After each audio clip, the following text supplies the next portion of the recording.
लखनऊ में शहीद पथ स्थित गंडोरा अंडरपास से कानपुर की तरफ जाने वाले मार्ग पर गुरुवार से भारी वाहनों के लिए आवागमन बंद हो जाएगा। सेतु निगम अमोसी एयरपोर्ट से शहीद पथ के बीच फ्लाईओवर बना रहा है और सेतु नगर अधिकारियों के मुताबिक 5 नवंबर से 31 दिसंबर तक रूट डायवर्जन किया गया है। सेतु निगम के उप परियोजना प्रबंधक रोहन कुमार ने बताया है कि कामता शहीद पथ पुल की तरफ से आने वाले भारी वाहन न्यू कंडोरा पुल के आगे शहीद पथ सर्विस रोड से होकर कानपुर रोड नहीं जा सकेंगे, बल्कि ये भारी वाहन कामता शहीद पथ सर्विस रोड से दाहिने न्यू गंडोरा मोड़ पुल पार करके सीधे राजपूत ढाबा चौराहे से बाएं होकर कानपुर रोड से बाएं होकर अपने गंतव्य स्थान को जा सकेंगे।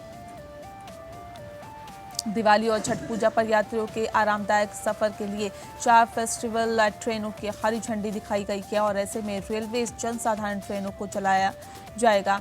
और कोरोना काल के पहले जनसाधारण के तौर पर चलने वाली ट्रेनों में यात्री बिना आरक्षण के सफर नहीं कर सकेंगे। इसमें 2 ट्रेनें रोजाना और 2 साप्ताहिक चलेंगी। ट्रेनों का संचालन 10 नवंबर से शुरू होकर 30 नवंबर तक रहेगा। दानापुर से आनंद विहार के तौर पर चलने वाली ट्रेनें अब 0 नंबर से उसी रूट पर रोजाना दौड़ेगी। 22 कोच की गाड़ी 10 नवंबर से 30 नवंबर तक चलेगी। इसी तरह 11 नवंबर से सहरसा आनंद विहार से चलेगी। ये ट्रेन सहरसा से हर बुधवार और आनंद विहार से हर गुरुवार को रवाना होगी। इसमें 18 कोच होंगे। इसी तरह से जन सेवा के नाम से चलने वाली दरभंगा से अमृतसर भी 10 नवंबर से 30 नवंबर तक चलेगी। सहरसा अमृतसर भी साप्ताहिक चलेगी। सहरसा से ट्रेन 15 नवंबर रविवार को चलेगी। अमृतसर से ट्रेन सोमवार को चलेगी। इसके अलावा दिल्ली से रक्सौल भी 10 नवंबर और आनंद विहार से सहरसा ट्रेन भी 8 नवंबर से चलेगी। 9 दिन तक चलने का प्लान में ट्रेन में जीआरपी और आरपीएफ का एस्कॉर्ट रहेगा। एसीएम नरेश कुमार सिंह का कहना है कि एक्शन प्लान में साफ सफाई और पीने के पानी का भरपूर इंतजाम रहेगा। एडीआरएम की माने तो सह मीना की देखरेख में चलने वाले एक्शन प्लान में मंडल के प्रमुख स्टेशनों के लिए रेलवे के विभिन्न अफसरों की जिम्मेदारी तय की गई है। गोरखपुर से लखनऊ के लिए शुरू होने वाली पहली क्षेत्रीय उड़ान पर कोरोना का अड़ंगा लग गया है। फिलहाल ये उड़ान अभी शुरू नहीं हो पाएगी। दरअसल कोरोना संक्रमण के खतरे की वजह से पैसेंजर सर्वे में इस रूट को मंजूरी नहीं मिल सकी है। यात्रियों की संख्या कम होने की वजह से विमान कंपनी भी सेवा शुरू करने की हिम्मत नहीं जुटा पा रही है। लिहाजा अगले 2 महीने तक उड़ान संभव नहीं है।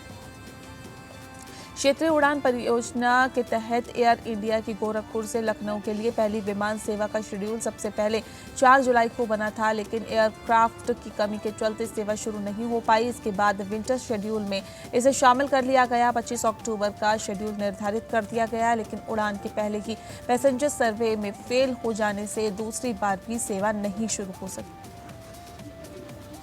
अपर मुख्य सचिव गृह अवनीश कुमार अवस्थी ने फिंगरप्रिंट ब्यूरो में विशेषज्ञ कर्मचारियों की कमी दूर कराने के निर्देश दिए हैं। उन्होंने कहा कि प्रदेश में सभी 75 जिलों में एक फिंगरप्रिंट के गठन पर गंभीरता से विचार चल रहा है। इस संबंध में वित्त विभाग को आवश्यक विवरण भेज दिया गया है।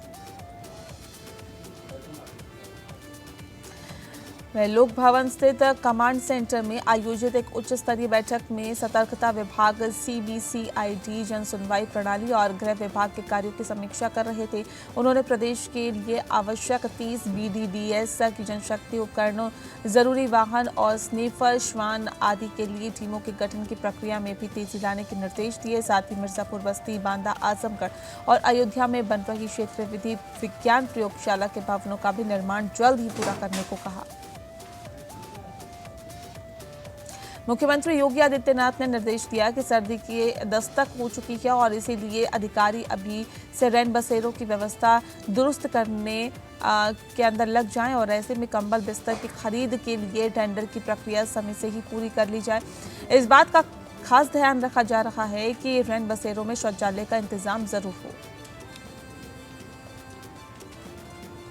मुख्यमंत्री बुधवार की शाम 5:30 बजे गोरखपुर पहुंचे। गोरखपुर मंदिर में पूजा अर्चना के बाद उन्होंने अधिकारियों के साथ समीक्षा बैठक की। इस दौरान विकास कार्यों के अलावा कई अहम बिंदुओं पर भी चर्चा की गई। अधिकारियों से कहा गया कि सर्दी बढ़ने से पहले ही रैन बसेरे तैयार कर लिए जाए, वहां मुकम्मल इंतजाम किए जाएं ताकि किसी को भी कोई भी तकलीफ न हो। उत्तर प्रदेश में वाजिब दाम पर प्याज की उपलब्धता सुनिश्चित करने और जमाखोरी पर सख्ती के लिए मुख्यमंत्री योगी आदित्यनाथ ने प्याज की स्टॉक लिमिट तय करने के निर्देश दिए हैं।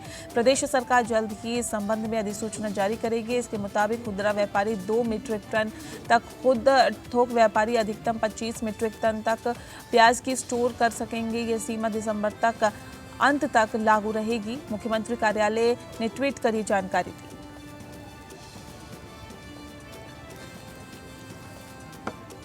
गोरखपुर फैजाबाद खंड शिक्षा निर्वाचन के नामांकन को लेकर तैयारियां पूरी कर ली गई है। कमिश्नर कोर्ट में नामांकन की प्रक्रिया गुरुवार से ही शुरू हो गई है। निर्वाचन आयोग ने नामांकन करने की आखिरी तिथि 12 नवंबर तय कर दी है। मतदान 1 दिसंबर और गणना 3 दिसंबर को होगी।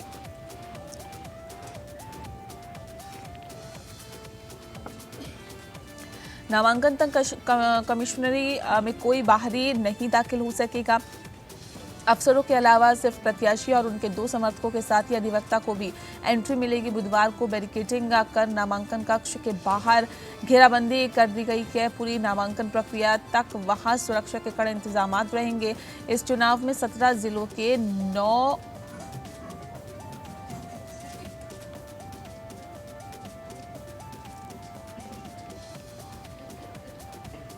यूपी में पंचायत चुनाव की तारीख का भले ही अभी ऐलान नहीं हुआ हो, लेकिन सरगर्मी तेज हो गई है। एक और जहां प्रशासन ने अपनी तैयारियां पूरी कर ली है, तो वहीं गांव में प्रधान, बीडीसी और जिला पंचायत पदों के लिए संभावित प्रत्याशी अभी से ही चुनाव प्रचार में जुट गए हैं। अभी वोटर लिस्ट के पुनर्निरीक्षण का काम चल रहा है। इस बार बड़ी संख्या में जनवरी 2020 तक 18 साल पूरा करने वाले युवा अपना नाम इस लिस्ट में जुड़वा रहे हैं।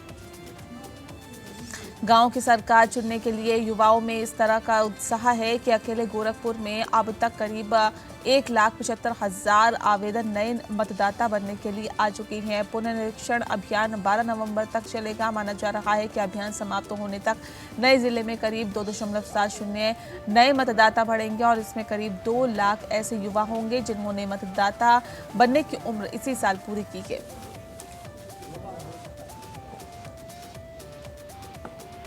अलीगढ़ में हत्याओं का सिलसिला रुकने का नाम नहीं ले रहा है। लगातार हो रही घटनाओं से क्राइम में जो ग्राफ है वो लगातार बढ़ता जा रहा है। नया मामला अलीगढ़ के थाना अतरौली इलाके के गांव चाऊपुर में सामने आया है, जहां पर एक दिन पहले शाम से ही गायब युवक का खेत पर लगे ट्यूबवेल पर शव मिलने से सनसनी फैल गई। युवक की हत्या रस्सी से गला घोंटकर की गई है। घटना की सूचना मिलने के बाद मौके पर पहुंची पुलिस और आला अधिकारियों की टीम, जिन्होंने फॉरेंसिक टीम को बुलाकर जांच पड़ताल शुरू कर दी।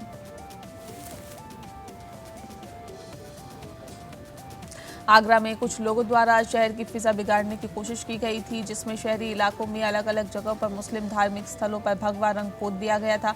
इस पर कार्रवाई करते हुए लोहा मंडी पुलिस ने 2 हिंदूवादी नेताओं को गिरफ्तार कर लिया है, जिन पर पुलिस धर्म स्थलों पर भगवा रंग पोतने का आरोप लगा रही है।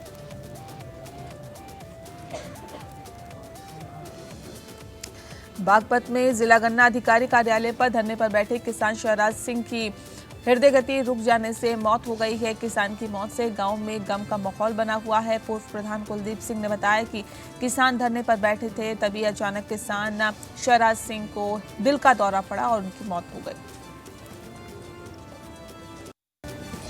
बांदा में एक बार फिर से दबंगई के चलते गांव के 1 दर्जन किसानों की जमीन पर अवैध कब्जा करने का मामला प्रकाश में आया है, जहां गांव के एक दबंग व्यक्ति ने किसानों की जमीन पर कब्जा कर उनसे मिट्टी निकालकर बेच दी और तालाब खुदवा दिया। दर्जन भर ग्रामीण कलेक्ट्रेट पहुंचे और जिलाधिकारी से न्याय की गुहार लगाते हुए जमीनों को कब्जा मुक्त कर मिट्टी का मुआवजा दिलवाने और जांच करवाकर दोषियों को सजा दिलवाने की मांग की गई।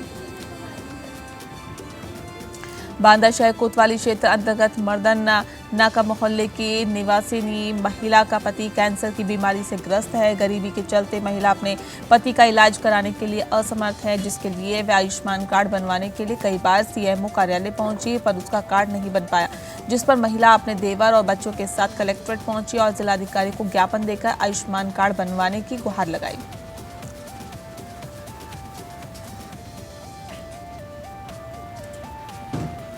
बरेली के अलीगंज में बच्चे की कुकर्म हत्या के बाद आरोपी को लोगों ने पीट कर मौत के घाट उतार दिया। आरोपी कुकर्म के मामले में फरार चल रहा था, जिससे आंवला क्षेत्र में कुछ लोगों ने पकड़ लिया और उसे बुरी तरह से पीटा। पुलिस ने इस मामले में 2 लोगों को गिरफ्तार कर लिया और हत्या का मुकदमा दर्ज कर लिया।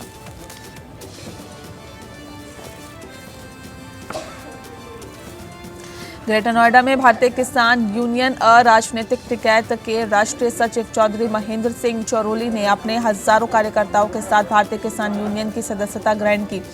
महेंद्र सिंह चौरोली ने कहा कि मैंने किसानों की लड़ाई के लिए ही जन्म लिया है और किसानों के न्याय के लिए अपनी आखिरी सांस तक लड़ता रहूंगा।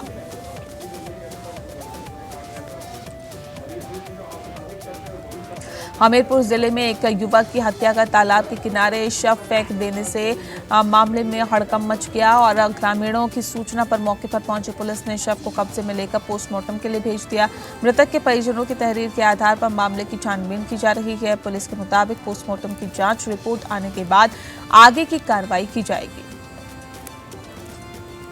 हापुड़ में कृषि कानून के विरोध में किसानों ने दिल्ली लखनऊ हाईवे पर जाम कर दिया। किसानों द्वारा लगाए गए जाम के कारण वाहनों की लंबी कतार लग गई। बता दें कि हापुड़ के थाना देहात क्षेत्र के ततारपुर बाईपास पर अपनी मांगों को लेकर कृषि कानून के विरोध में भारी संख्या में पहुंचे किसानों ने जाम लगा दिया।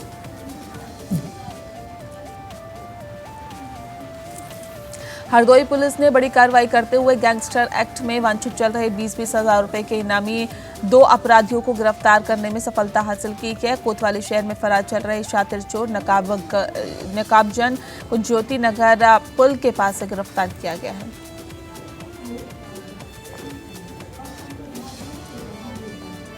झांसी खजुराहो राजमार्ग पर उस समय हड़कंप मच गया जब चलती कार में आग लग गई। कुछ ही देर में जोरदार धमाका हुआ, जिससे आसपास मौजूद लोग दहशत में आ गए।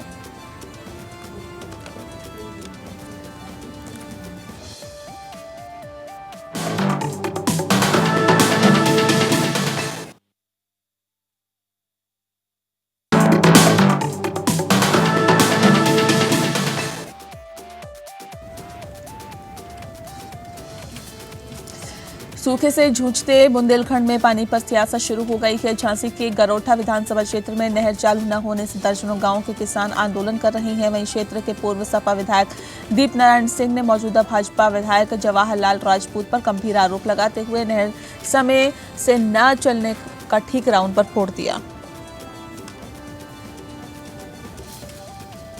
जनपद कासगंज के थाना सिकंदरपुर वैश्य क्षेत्र के ग्राम नरदोली में अज्ञात कारणों से लगी आग में एक ही परिवार के करीब आधा दर्जन से ज्यादा रिहायशी झोपड़ियां जलकर राख हो गई। एक के बाद एक झोपड़ी में आग लगते देख गांव में हड़कंप मच गया। ग्रामीणों की मदद से दमकल कर्मियों ने कड़ी मशक्कत के बाद आग पर काबू पाया। जब तक हजारों का सामान जलकर राख हो चुका था, वहीं घटना की सूचना पर पहुंची पुलिस ने आग बुझाने में ग्रामीणों का सहयोग किया। कासगंज में रिटायरमेंट के बाद पेंशन और वेतन वृद्धि की मांग को लेकर जनपद कासगंज में आंगनबाड़ी कार्यकर्तियों ने पैदल मार्च निकालकर नारेबाजी की। आंगनबाड़ी कार्यकर्ताओं एवं सहायिका वेलफेयर एसोसिएशन के बैनर तले जिलाध्यक्ष राधा रानी के नेतृत्व में दर्जनों आंगनबाड़ी कार्यकर्ताओं ने पैदल मार्च निकालते हुए सदर तहसील पहुंची और जहां पर उन्होंने अपनी मांगों को लेकर जोरदार नारेबाजी की। कासगंज के थाना सुन्नीगढ़ी क्षेत्र में स्थित नगला बदन में गन्ने के खेत में अधेड़ का शव पड़ा हुआ मिला। जानकारी पर पहुंची पुलिस ने शव को कब्जे में लेकर पोस्टमार्टम के लिए भेज दिया। वहीं परिजनों ने अधेड़ की हत्या किए जाने की आशंका जताई है।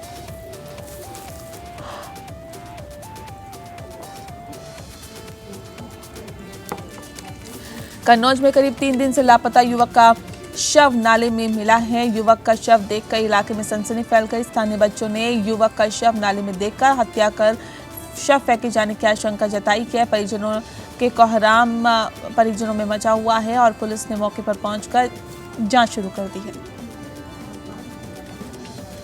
कुशीनगर इंटरनेशनल एयरपोर्ट से उड़ान की तारीख भले ही अभी तय न हुई हो, लेकिन एयरपोर्ट की सुरक्षा को लेकर सुरक्षा एजेंसियां अभी भी सतर्क नजर आ रही है। एयरपोर्ट की सुरक्षा किस तरह हो, इसको लेकर ATS और स्थानीय पुलिस संवाद से लेकर संयुक्त अभ्यास तक कर रही है। किसी भी आतंकी घटना से निपटने के लिए सक्षम देश की सबसे प्रमुख एजेंसी ATS की टीम स्थानीय पुलिस को प्रशिक्षित कर रही है। कुशीनगर की स्वाट और ATS की स्वाट टीम ने कुशीनगर इंटरनेशनल एयरपोर्ट पर किसी आतंकी घटना से निपटने का संयुक्त अभ्यास किया। ललितपुर जिले विकासखंड बार के गदियाना गांव से है, जहां पर गदियाना निवासी करण ने बताया कि पहले तो अधिकारी टालमटोल करते रहे और फिर जब औपचारिकताएं पूरी कर दी गई तो एक कार्टन रद्दी भेज दी गई। औरैया में रेलवे क्रॉसिंग के पास जाम लगा हुआ था और इसी बीच एक सिविल ड्रेस में कांस्टेबल बाइक से खड़ा हुआ था। जाम खुलवाने के लिए पीआरपी जवान आए और तभी उसका जीआरपी के सिपाही से विवाद हो गया और उन्होंने उसकी पिटाई करनी शुरू कर दी, जिसके बाद उसे जबरन जीप में डाल दिया गया। व्हाट्सएप पर एक वीडियो वायरल होने के बाद एसपी ने मामले की जांच सीओबी धूना को दे दी। पीलीभीत के थाना पूरनपुर क्षेत्र के मदहेद खासा का मामले में खुलेआम खाकी का आतंक देखने को मिला है। अपने पैतृक गांव में ग्रामीण महिलाओं को पीटते हुए एक वीडियो सोशल मीडिया पर वायरल हो रहा है। मारपीट में आरोपी सिपाही ने वृद्ध सहित 2 महिलाओं को घायल किया। बढ़ती हुई प्याज और आलू की कीमतों को कम करने को लेकर कांग्रेसियों का कलेक्ट्रेट में अनोखा विरोध प्रदर्शन रहा। प्याज की माला पहनकर निकाला ये जुलूस। दरअसल शहर के शहीद चौक से डीएम ऑफिस तक कांग्रेसियों ने जुलूस निकाला। जिला अधिकारी के माध्यम से महामहिम राज्यपाल को एक ज्ञापन सौंपा गया।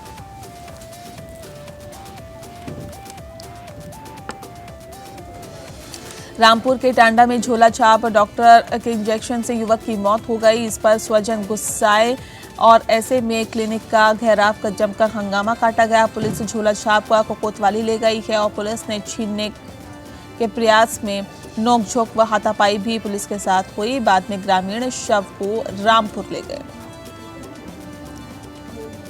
सहारनपुर वरिष्ठ पुलिस अधीक्षक क्षेत्राधिकारी प्रथम के नेतृत्व में जुआ सट्टा और मैच सट्टा काम करने वाले अभियुक्तों के खिलाफ अभियान चलाया जा रहा है। इस कड़ी में थाना मंडी पुलिस को बड़ी कामयाबी हाथ लगी है। थाना मंडी पुलिस ने आईपीएल मैच सट्टे का काम करने वाले 4 अभियुक्तों को गिरफ्तार कर लिया है। सहारनपुर में जनकपुरी पुलिस को बड़ी सफलता मिली है। पुलिस ने चोरी करने वाले गिरोह को पकड़ा है, जिनके पास से पुलिस ने चोरी की 3 बाइक समेत अवैध तमंचा भी बरामद किया है। जिंदा कारतूस भी बरामद किए गए हैं। पुलिस ने 3 अभियुक्तों गुलशेर, नीटू और मोनू को गिरफ्तार किया है। पकड़े गए अभियुक्तों के 2 साथी शुभम और राहुल मौके से फरार होने में कामयाब रहे। करवा चौथ के दिन दूल्हे की चिंगारी से उठी आग ने एक घर को जलाकर खाक कर दिया और अग्निकांड की घटना गुरनौर थाना के गांव दुबारी कला की है, जहां पर चूल्हे पर दलिया बनाने के दौरान उठी चिंगारी की चपेट में आकर एक घर धुआं कर जलने लगा। डायल 112 और ग्रामीणों ने जैसे कि आग पर काबू पाया, तब तक घर का सभी सामान जलकर खाक हो चुका था। परिवार ने कहा कि इस आग की वजह से करीब 2.5 लाख का नुकसान हुआ है। संभल जिले के थाना कूड़ फतेहगढ़ के गांव रीड गांव में चोरों ने धमाचौकड़ी मचाकर एक किसान के घर से दिन दहाड़े 48,000 की नकदी समेत 1 लाख से ज्यादा की संपत्ति पर हाथ साफ कर दिया। संभल जिले के रतनपुर गांव में मुन्ना की साइकिल की दुकान के ताले तोड़कर 1 लाख रुपए की संपत्ति पर हाथ साफ कर दिया गया। पीड़ित ने जब इसकी सूचना पुलिस को दी तो पुलिस ने पीड़ित की शिकायत दर्ज की और पुलिस की लापरवाही की वजह से इलाके में चोरी की घटनाओं ने जोर पकड़ रखा है। संभल जिले के चंदौसी में बाईपास मार्ग पर मुरादाबाद से दवाई लेकर लौट रहे बाइक सवार चतुर्थ श्रेणी कर्मचारियों के अज्ञात वाहन से चपेट में आकर दुर्घटना में मौत हो गई। उधर बहजोई कोतवाली क्षेत्र के गांव चीतनपुर निवासी पार्वती की रोड क्रॉस करते समय बाइक सवार ने जोरदार टक्कर मार दी, जिसमें अधेड़ महिला की मौत हो गई। दोनों घर में कोहराम मचा हुआ है। संभल की नखासा पुलिस ने रायसती मोहल्ले में आबादी के बीच एक घर में 3 बड़े डिब्बे में भर कर रखे गए करीब 1.5 लाख रुपए मूल्य के पटाखे बरामद किए गए। जहां पटाखे रखे थे वहां ना तो आग से बचाव के उपाय किए गए थे और न ही पटाखे बेचने के और बनाने का कोई लाइसेंस वहां पर था और पुलिस ने विस्फोटक अधिनियम के तहत रिपोर्ट दर्ज कर ली। सोनभद्र के कौन थाना क्षेत्र के बागीसोती गांव में धान की थ्रेसिंग के दौरान चिंगारी निकलने से फसल में आग लग गई और देखते ही देखते अगल बगल की फसल समेत 15 बीघा की फसल थ्रेसर मशीन ट्रैक्टर जलकर राख हो गई। दरअसल बताया जा रहा है कि खेत के प्लांट में भयंकर आग देखकर आसपास के गांव में हड़कंप मच गया और सैकड़ों की संख्या में लोग पहुंच गए। ग्रामीणों द्वारा आग पर काबू पाने के लिए काफी मशक्कत करनी पड़ी। सोनभद्र जिले के CMO doctor SK Upadhyay corona संक्रमित हो गए हैं। आपको बता दें कि इस समय कोरोना संक्रमण के चलते सोनभद्र जिले का स्वास्थ्य महकमा पूरी तरह से जूझ रहा है। वहीं सीएमओ समेत कई डॉक्टर्स के साथ ही अन्य कर्मचारी भी कोरोना संक्रमित हो चुके हैं। बताया जा रहा है कि सीएमओ एसके उपाध्याय पिछले 2 से 3 दिनों से बीमार चल रहे थे और जब उन्होंने अपना कोविड जाँच कराया तो वे पॉजिटिव पाए गए। कानपुर के थाना सिकंदरा क्षेत्र के नासिरपुर गांव में दारू का विरोध करने पर बेटे ने अपने पिता की जान ले ली। पिता ने शराब पीने से बेटे को मना किया था। गुस्से में आकर बेटे ने पिता को ही गोली मार दी, जिससे कि उसकी मौके पर ही मौत हो गई।